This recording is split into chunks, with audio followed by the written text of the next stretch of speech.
Everyone, अस्सलाम वालेकुम and welcome back to our channel Nisha's cooking and blog. उम्मीद करती हूँ आप सभी खैरियत से होंगे और अल्हम्दुलिल्लाह मैं भी आप सभी की दुआओं से बिल्कुल ठीक ठाक हूँ, बिल्कुल खैरियत से हूँ। सबसे पहले आप सभी को मेरी तरफ से इस रमज़ान की 15th सहरी मुबारक हो। तो ये था सहरी का वक्त और आज हमने मंगाया था बाहर से हलीम बिरयानी, जो खाया था तीनों ने बैठकर। उसके बाद भी मन नहीं मान रहा था तो हमने सोचा बहुत कुछ खा चुके थे, सहरी में ट्राई भी कर चुके थे, तो सोचा कुछ लाइट सा खाने का मन था। क्योंकि हलीम बिरयानी खा चुकी थी तो मैगी बना ली। और पापा ने रात के साथ जो बना था, रात में पापा ने उसी के साथ अम्मी ने उनके लिए ताज़ी रोटी बना दी थी, पापा ने उसके साथ लेकर शेक बना दिया था मैंने उनका। उसके बाद हम तीनों ने बैठ के मैगी खा ली थी। और उसके बाद मैं अपना पूरे दिन, आप जैसे सभी को पता है कि मैं थोड़ा सा बिज़ी रहती हूँ, दिन भर अपना व्लॉग शूट नहीं कर पाती, तो इफ्तार के वक्त ये था वक्त मैं किचन में आ गई थी। तो सबसे पहले डो की तैयारी कर रही थी और डो अम्मी लगा रही थी। मैदा लिया था, उसमें नमक और थोड़ा सा ऑयल डालकर पानी से डो लगा लेना था, क्योंकि आज मैं बहुत ही स्पेशल रेसिपी आपके साथ शेयर करने जा रही हूँ, but in a very simple way.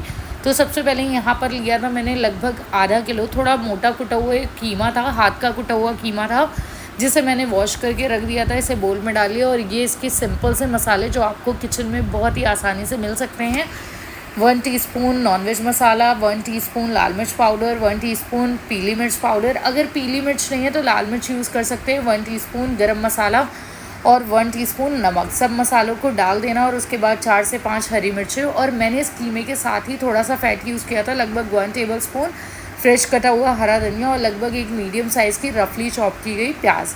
इन सब को डाल के मैंने इसमें डाला था लगभग एक छोटी, लगभग हाफ कप आप मान सकते हैं, हाफ कप भुने हुए चने होते हैं उसका पाउडर डालकर पीस लिया था। और उसके बाद ये उसकी स्पेशल चटनी का भी मैंने सामान दिखाया था और इस कीमे को मैंने बारीक पीस लिया था।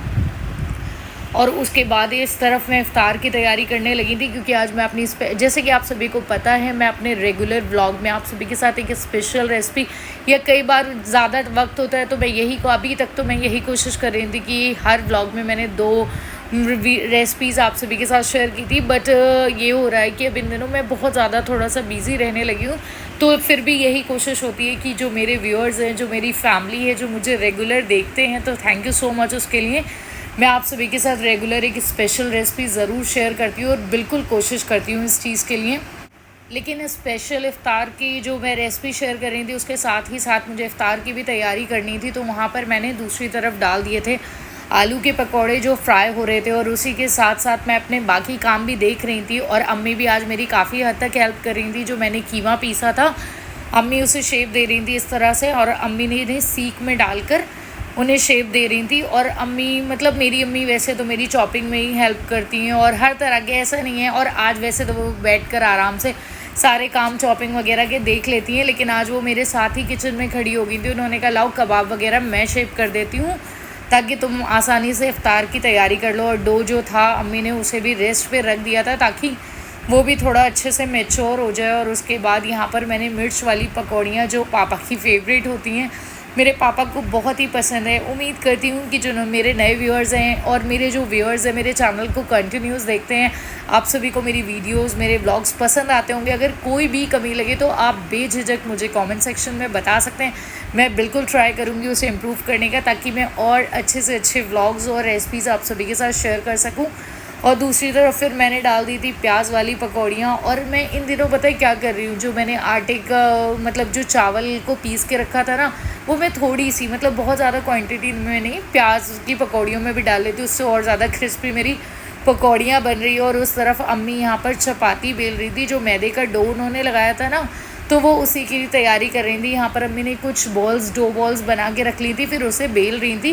क्योंकि मैं चलिए आप सभी को बताती हूँ कि आज मैं बनाने वाली थी कबाब रोल, नॉनवेज कबाब रोल, बहुत ही इजी मेथड के साथ और बहुत ही टेस्टी। तो उस तरफ जो मेरी पकौड़ियाँ थी वो भी फ्राई हो रही थी, मैं उसे भी बार बार फ्लिप करती जा रही थी। और दूसरी गैस पे मैंने रख दिया था पैन, ताकि, क्योंकि अम्मी जो चपाती बेल रही थी ना, उसे अभी मैंने कहा कि आप बेलती रहो, मैं साथ के साथ मैं इसे सेकती रहूँगी। लेकिन अम्मी, क्योंकि मैं उस तरफ इफ्तार की भी तैयारी कर रही थी, वहाँ पर पकौड़ियाँ बना रही थी, तो अम्मी कहने लगी बेटा आप दोनों काम एक साथ नहीं कर पाओगी, या तो पकौड़ियों को जला दोगी या इस चपाती, जो रोल की चपाती है उसे जला दोगी। तो मैंने सोचा चलो अम्मी भी ठीक कह रही हैं, मैं भी फिर उस तरफ मैंने कहा चलिए आप इस तरफ देख लीजिए, जब तक कि जो पकौड़ियाँ हैं मैं उन्हें फ्लिप करके मैं निकाल लेती हूँ। उसके बाद अगर देखो एक काम होता है ना, जो अगर फ्राई आइटम्स एक बार फ्राई हो जाते हैं ना तो उसके बाद इतना काम नहीं होता। फ्रूट्स कटिंग वगैरह होती है, जो 2 लोग भी बैठेंगे तो जल्दी से हो जाता है, लेकिन मेन फोकस यही रहता है इफ्तार के लिए कि जो फ्राई वाले आइटम्स है वो जल्दी से तैयार हो जाए। तो यहाँ पर मेरी जो पकौड़ियाँ थी अभी स्टिल थोड़ी सी मतलब सही प्रॉपर क्रिस्पी फ्राई नहीं होती, तो मैंने उसे थोड़ी देर छोड़कर जब अम्मी उस तरफ बेलने लगी तो मैं भी उसे मैंने कहा लाओ आप मुझे दे दो कुछ देर तक, मैं देख लेती हूँ एक आध रोटी को। तो यहाँ पर आप जो रोटी का जो चपाती का कोई भी कपड़ा होता है ना, उसकी आसानी से थोड़ा सा आप इसे दबा दबा के अच्छे से सेक सकते हो। और 100% आपको नहीं सेकना है, लगभग 75% आप इस चपाती को सेकना है, क्योंकि बिल्कुल मतलब ऐसा नहीं हो बिल्कुल नॉर्मल चपाती ही लगने लगेगी। रोल की चपाती होती है तो थोड़ा सा इसे ऐसे ही हमें कुक करना पड़ता है, और थोड़ी सी मतलब ऐसा नहीं है कि आपको इसे क्रिस्पी तो बिल्कुल नहीं करना होता है, सॉफ्ट रखना होता है रोल की जो चपाती होती है। तो यहाँ पर मैं भी बस वही कोशिश कर रही थी कि जो मेरी चपाती है वो सूखे ना, इसीलिए मैं जो भी बनती जा रही थी उसे कपड़े में फ़ोल्ड करके रख रही थी ताकि वो बिल्कुल भी सूखे नहीं हो। उस तरफ मेरी जो पकौड़ियाँ थी वो भी फ्राई हो चुकी थी, तो मैंने उन्हें भी निकाल लिया था। वैसे रमज़ानों में ऐसा होता है कि जिस तरह से रमज़ान 1, 2, 3 होते हैं ना, तो जो खाने का क्रेज़ होता है ना इफ़्तार के वक्त का वो बहुत ज़्यादा होता है। लेकिन जैसे जैसे रमज़ान डिक्रीज़ होते जाते हैं, घटते जाते हैं ना, वैसे ही जो क्रेज़ होता है ना इफ़्तार के वक्त का वो कम होता जाता है। स्पेशली इन दिनों मेरे साथ क्या हो रहा है, मेरे घर पे मतलब जो इफ़्तार होता है ना उसके बाद कुछ ना कुछ आइटम्स रह जाते हैं, ख़ासकर जो पकौड़ियाँ वगैरह होती हैं। तो ऐसा होता है जो क्रेज़ होता है वो कम होता जाता है, फिर ज़्यादा से ज़्यादा फैमिली में ये बोला जाता है कि हाँ आज कुछ लाइट खाने का मन है। और जो मेरी चपातियाँ बनती जा रही थी, मैंने इस तरह से उन्हें कपड़े में फ़ोल्ड कर रही थी ताकि वो बिल्कुल भी सूखे नहीं। और फिर मैंने पैन रख दिया था, यहाँ पर पैन में मैंने लगभग यहाँ पर तेल डाल दिया, 1 टेबलस्पून डाल दिया था ताकि मैं इसमें कबाब डाल दूँ। कबाब को तो अम्मी ने पहले ही शेप दे दिया था, तो मैंने मीडियम फ्लेम पर कबाब को डाल दिया था ताकि वो यहाँ पर कुक होते रहे, इसी बीच में अपने बाकी कामों को देखती रहे। तो मैं आपसे कह रही थी कि जिस तरह से डिक्रीज़ होते रहते हैं रमज़ान, उस तरह से जो हमारा खाने का जो मतलब क्रेविंग होती है और जो क्रेज़ होता है वो थोड़ा सा वो भी मतलब कम होता ही रहता है, क्योंकि ऐसा मेरे फैमिली के साथ ही नहीं सभी के साथ होता है। तो इन दिनों जब जैसे रमज़ान स्टार्ट हुए थे तो मैं आप सभी के साथ 2-2 रेसिपी शेयर कर रही थी, क्योंकि उसका रीज़न भी ये है ना कि हमें खाने को भी उस हद तक बनाना चाहिए कि वो बर्बाद ना हो। क्योंकि अगर हम फूड को जिसके लिए हम सब कुछ करते हैं और उसी की बर्बादी करेंगे तो रोटी रिज़्क़ की बर्बादी तो हमें तो वैसे भी नहीं करनी चाहिए, क्योंकि ये तो अल्लाह की नियामतें होती हैं, तो हमें इसे बिल्कुल वेस्ट नहीं करना चाहिए। तो अब मैं बस इसीलिए कोशिश करती हूँ कि रेगुलर आप सभी के साथ एक स्पेशल रेसिपी शेयर करूँ और वो बिल्कुल भी बर्बाद ना हो, बस यही कोशिश करती हूँ। और यहाँ पर अम्मी फ्रूट्स की कटिंग कर रही थी और आज बस रोल के लिए मुझे उसे असेंबल करना था। और इस तरफ मैंने जो कबाब रखे थे वो भी ऑलमोस्ट यहाँ पर अल्हम्दुलिल्लाह कुक हो रहे थे, बस मैं उसे हर तरफ से स्पून की मदद से फ्लिप करती जा रही थी ताकि वो अच्छे तरीके से हर तरफ से कुक हो जाए और अच्छा सा इसका कलर क्रिस्प सा आ जाए। उसके बाद मैं यहाँ पर उसकी सॉस तैयार कर रही थी। सॉस बनाने के लिए यहाँ पर मैंने सबसे पहले तो मेयोनीज़ ली थी एक बोल रखकर, और फिर उसमें टोमेटो केचप या सॉस आप डाल सकते हो, और उसके बाद चम्मच की मदद से इसकी अच्छे से मिक्सिंग कर लेना है ताकि ये जो दोनों सॉसेस का फ्लेवर है ना, मेयोनीज़ का और टोमेटो केचप का, अच्छे से एक दूसरे के साथ मिक्सअप हो जाए, क्योंकि उसके बाद रोल में इसका बहुत ही अच्छा फ्लेवर रहता है।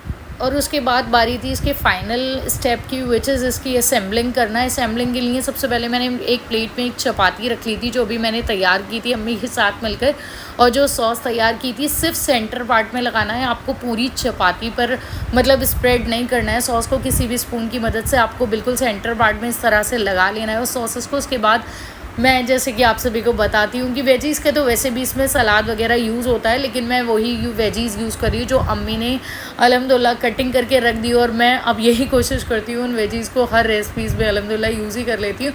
और उसके बाद जो मैंने कबाब यूज़ करे थे उसे इस तरह से बीच में रखने के बाद यहाँ पर मैंने सबसे पहले अभी जो ग्रीन चटनी बनाई थी उसे यूज़ किया। ग्रीन चटनी बनाने के लिए मैंने धनिया पत्ती, हरी मिर्च, लहसुन, ज़ीरा और नमक डालकर नॉर्मल बिल्कुल सिंपल सी चटनी पीसी थी। उसे डालने के बाद मैंने यहाँ पर टोमेटो सॉस डाली थी और फिर मेयोनीज़, और मेयोनीज़ का फ्लेवर है ना जो रोल में बहुत ही ज़बरदस्त लगता है, तो मुझे भी एक्स्ट्रा मेयोनीज़ पसंद है मैंने वो डाल ली थी। और उसके बाद थोड़ी सी प्याज की एक स्लाइस मैंने डाली थी, और उसके बाद यहाँ पर मैंने मेल्ट किया हुआ पहले ही से बटर रख लिया था, उसे लगभग 2 टीस्पून डालने के बाद उसे करना था रैप, और बहुत ही हल्के हाथ से थोड़ा सा दबाते हुए ही जो हमने जो कबाब रोल तैयार किया है उसे थोड़ा सा दबाते हुए हमें उसे इस तरह से रैप कर लेना और 2 टूथपिक की मदद से उसे होल्ड करने के लिए आपको लगा देना है इस तरह से। और ये आपकी कबाब रोल बहुत ही ज़बरदस्त तैयार हो चुका है। और उसके बाद जो कबाब रोल बाकी रह गए थे मैं उन्हें भी असेंबल कर रही थी। बस उसी तरीके से मैंने बाकी कबाबों को भी रैप कर रही थी और तैयार कर रही थी। और मैं यही कोशिश कर रही थी कि जल्दी और फटाफट से हो जाए, क्योंकि क्या होता है ना कि रमज़ान में इतने काम कितने भी टाइम पे कर लो, लेकिन लास्ट मोमेंट वाले जो काम होते हैं ना कि ये काम होना है, चटनी नहीं रखी गई है, दस्तरखान पे सॉस ये वाली रह गई है, वो वाली प्लेट तो फ्रिज में ही भूल गई। ये शायद सभी के साथ होता है, मेरे घर में भी होता ही रहता है। तो लास्ट मोमेंट की जो भागा दौड़ी होती है वो बहुत ही ज़्यादा होती है। और दस्तरखान अल्हम्दुलिल्लाह लग चुका था, बस मेरे जो कबाब रोल थे वो असेंबल हो रहे थे। मैं किचन में और सब दुआ मांग रहे थे। और कई बार ऐसा होता है कि मेरे साथ शायद हो जाता है घर की लेडीज़ और गर्ल्स के साथ कि कई बार लेट बैठ पाते हैं दस्तरखान पे, लेकिन ये कोशिश करा करें कि अगर आप दस्तरखान पे नहीं भी बैठे हैं तो भी आप दुआ उस काम करते हैं, अपने कामों को करते वक्त भी आप दुआ मांग सकते हैं, क्योंकि अल्लाह तो नीयत जानता है अपने बंदों की। तो बस मैं भी कई बार कोशिश करती हूँ कि कई अगर अक्सर लेट हो जाती है तो मैं उस बीच दुआ मांगती रहती हूँ। और यहाँ पर मैंने ये वाला लास्ट वाला जो भी आपको बताया कि एक जो रोल था मैंने उसमें 2 कबाबों को स्टफ़ कर दिया था, और ये इत्तेफाक से हैदर को मिला था। तो हैदर तो बहुत ज़्यादा खुश हो गया था, उसे बहुत ज़्यादा टेस्टी भी लगा था। उसे क्या इनफेक्ट घर पे सभी को अच्छा लगा था माशाल्लाह से।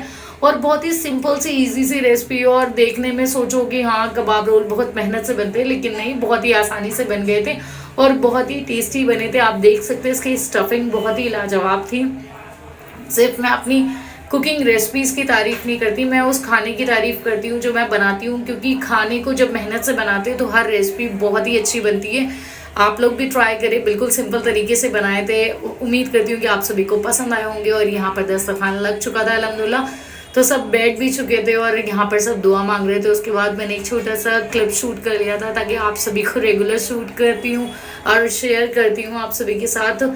और उम्मीद करती हूँ जो नए व्यूअर्स हैं उन्हें मेरे व्लॉग्स, मेरी रेसिपीज़ पसंद आती होगी। अगर आप सभी को मेरी रेसिपीज़ में कोई भी कमी लगे तो प्लीज़ आप लोग मुझे कमेंट सेक्शन में बता सकते हो। और इफ्तार के बाद, नमाज के बाद की ये चाय जो थकान को बिल्कुल दूर कर देती है, या चाय के मतलब चाय बन चुकी थी उसके बाद हम सब ने दस्तरखान पे ही चाय पी ली, क्योंकि क्या होता है ना, इफ्तार एकदम से सब कुछ नहीं समझ जाता। पहले तो हम लोग इफ्तार करने के बाद सब नमाज के लिए उठ जाते हैं, उसके बाद थोड़ा चाय बनती है, रेस्ट करने के बाद चाय को पीकर सुकून से उठते हैं। क्योंकि मेरी किचन भी आप देख सकते हैं बिल्कुल मैस थी उस वक्त, फिर जिसे मैंने फटाफट लगभग 10 से 15 मिनट में क्लीन कर दिया था। और यहाँ पर मेरे कुछ कबाबों का सामान रखा था, जो सबने कहा था तराबी पढ़कर आएंगे तो खाएंगे, तो बस मैंने यहाँ पर रख दिया था उन्हें भी। और किचन भी अल्हम्दुलिल्लाह साफ़ हो चुकी थी। उम्मीद करती हूँ व्लॉग पसंद आया होगा, पसंद आए तो लाइक शेयर सब्सक्राइब करें। Bye bye.